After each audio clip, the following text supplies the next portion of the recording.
Malam itu, bulan purnama bersinar terang di atas langit pantai Parangtritis.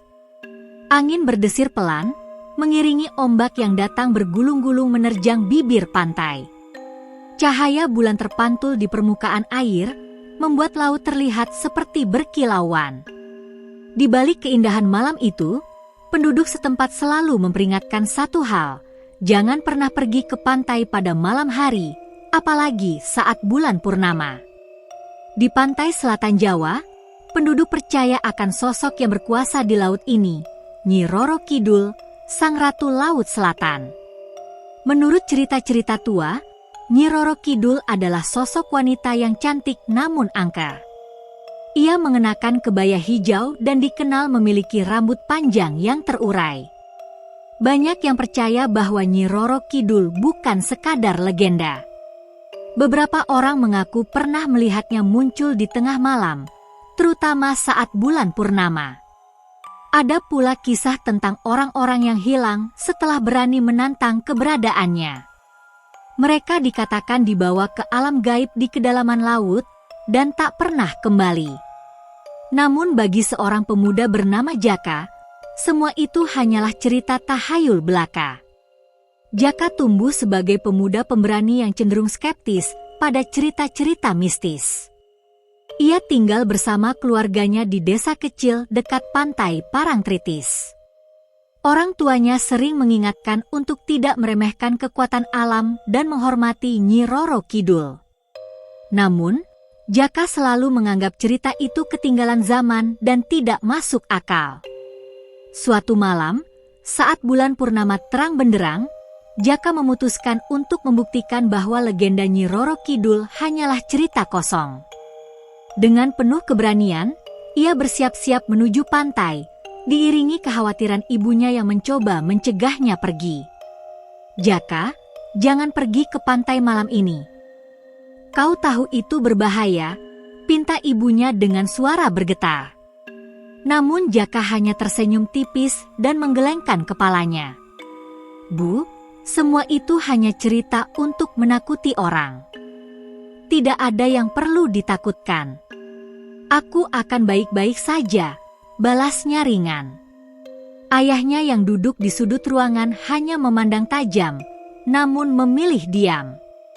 Dalam hati, sang ayah pun merasa bahwa Jaka sudah terlalu berani dan keras kepala untuk ditahan. Akhirnya, dengan berat hati, ibunya hanya bisa menatap kepergian Jaka yang melangkah keluar rumah menuju pantai. Malam itu udara begitu sejuk, namun Jaka merasa ada hawa dingin yang sedikit aneh. Semakin dekat ke pantai, angin bertiup semakin kencang, membawa aroma laut yang asin dan misterius. Sesampainya di tepi pantai, Jaka berdiri tegap dan memandang luasnya samudera yang tampak begitu tenang di bawah cahaya bulan. Tanpa ragu, ia melangkah maju hingga kakinya terasa terendam oleh air laut yang dingin.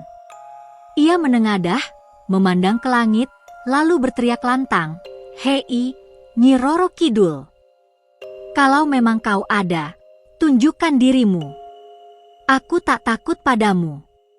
Suara Jaka bergema di antara deburan ombak, dan sesaat hanya ada keheningan.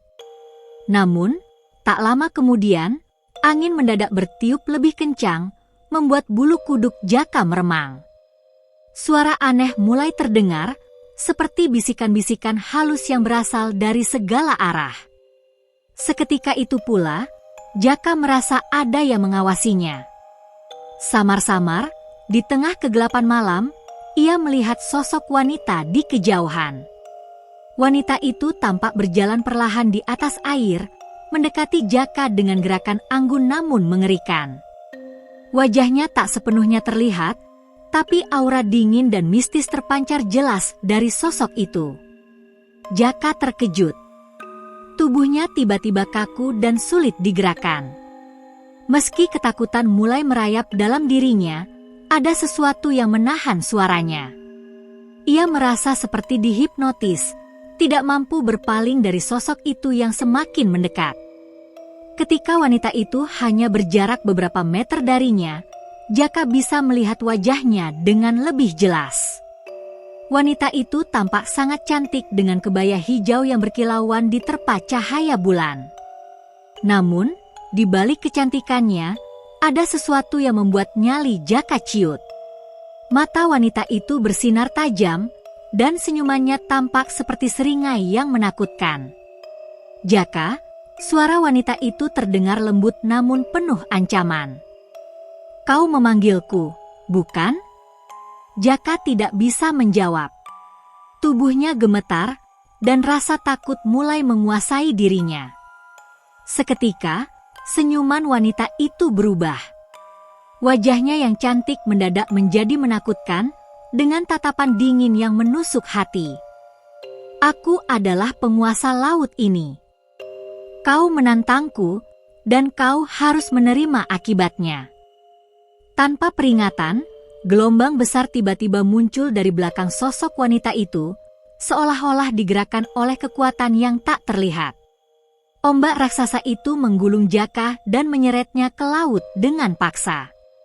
Ia berusaha melawan, namun tubuhnya terasa berat, seolah-olah ada kekuatan gaib yang menahannya. Dengan sisa-sisa tenaganya, Jaka mencoba meronta dan berteriak, namun suaranya tertelan oleh deburan ombak. Air laut yang dingin membanjiri paru-parunya, membuatnya sulit bernapas. Dalam kegelapan itu, ia merasa seolah-olah sedang ditarik ke kedalaman lautan yang tak berujung. Sesekali ia melihat wajah wanita itu di tengah gulungan ombak, menatapnya dengan senyum puas seolah-olah menikmati penderitaannya.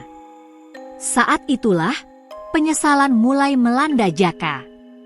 Ia menyadari bahwa dirinya telah terlalu sombong dan meremehkan kekuatan yang tak dipahaminya.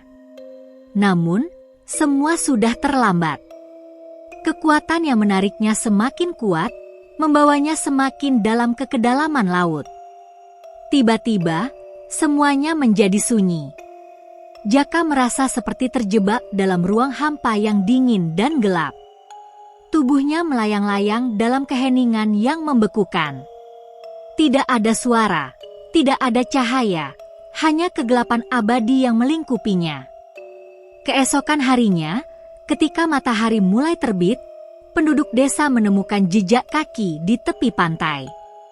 Jejak itu tampak berakhir begitu saja di atas pasir basah, seolah-olah orang yang meninggalkannya menghilang secara misterius. Beberapa orang yang melihat jejak tersebut mulai berbisik-bisik, bercerita tentang kepergian Jaka ke pantai malam sebelumnya. Panik mulai melanda ketika keluarga Jaka mendengar kabar tentang jejak kaki itu.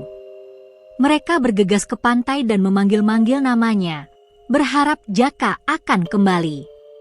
Namun, tidak ada yang muncul dari lautan, dan tidak ada tanda-tanda keberadaan Jaka. Ayah dan ibu Jaka hanya bisa menangis putus asa, sementara penduduk desa mulai membicarakan tentang murka Nyi Roro Kidul. Dalam beberapa hari setelah kejadian itu, desas-desus mulai menyebar di desa. Orang-orang percaya bahwa Jaka telah dibawa ke alam Nyi Roro Kidul sebagai hukuman atas kesombongannya. Mereka melihat kejadian itu sebagai peringatan untuk tidak meremehkan kekuatan Laut Selatan dan menghormati Sang Ratu Laut Selatan. Kisah hilangnya Jaka menjadi peringatan bagi penduduk desa untuk tidak menantang kekuatan alam yang tak dapat dijelaskan. Mereka mulai lebih menghormati laut dan mengadakan upacara khusus untuk Nyi Roro Kidul. Mereka percaya bahwa dengan cara itu, mereka bisa menjaga harmoni antara dunia manusia dan dunia gaib yang berada di lautan. Kisah Jaka di pantai Parangtritis menjadi legenda yang diceritakan turun-temurun, sebagai pengingat untuk selalu menghormati yang tak terlihat, dan untuk tidak meremehkan kekuatan yang berada di luar pemahaman manusia.